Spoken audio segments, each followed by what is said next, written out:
We interrupt this program for an NBC News special report. Here is Tom Brokaw.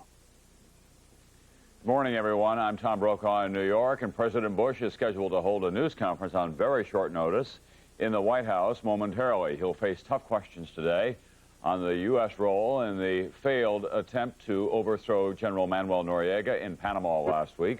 Also, the politics of abortion will favor heavily in today's news conference. And the president is likely to be asked, or may even have a statement about the House bill yesterday banning the burning of the American flag. Many people believe that that will not stand the test of the U.S. Supreme Court. The president, for his part, favors very strongly a constitutional amendment against the desecration of the U.S. flag, even though many legal experts say that is unlikely to pass the U.S. Supreme Court as well. Here's the President of the United States.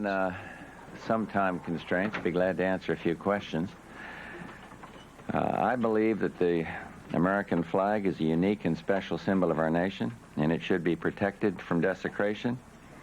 And our administration has proposed a constitutional amendment to protect the flag because we believe that is the most important, that most lasting and legally correct means of protection, constitutional amendment.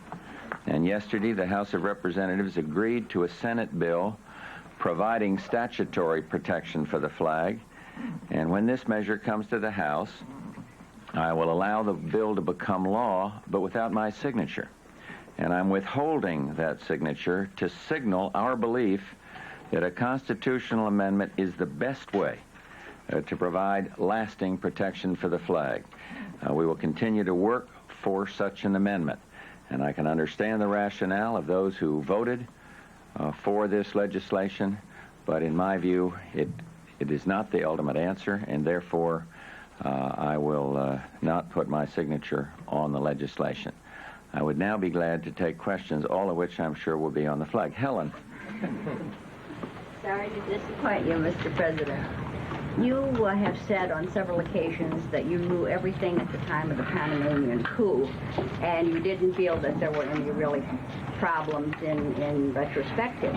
At the same time, there are many reports that you've changed the rules of procedure on handling on crisis management, and that you have asked the Hill for more authority to operate during a coup or plan a coup or whatever. Can you straighten this out for us? Let me help you out. There were glitches, or you wouldn't have spent 2 weeks trying to defend yourself. I mean, the administration. Well, I'm not sure I agree to the last part, but... You have spent 2 weeks trying to explain to the American people what No, there's a first chance shot I've had at explaining. Not you per se, but your administration. I see. No, what was the first part of the question? That you have changed the procedures on crisis management. No, look, here's coming back. Here's my position. I have not seen any fact in all the reports that have come out that would make me have done something different in terms of use of force. And I reiterate that. Now, in terms of procedures, I'll simply say, anytime we can make improvements, so much the better. But there has not been an intelligence gap that would have made me act in a different way. And I repeat that. And there's been endless interviews and discussions and stories, many of which are false, that come out as to what we were asked to do or not to do. But I've seen no fact that would make me change my view. And I've seen allegations that when I said I wanted Noriega to get out there, that implied use of force. I hope I would never be reckless enough as a commander-in-chief to make a blanket commitment to use of force if without knowing the facts regarding some coup attempt. We want to see Mr. Noriega out. I'll repeat that. I've been very heartened by the reports from various leaders in our hemisphere about what Noriega should do.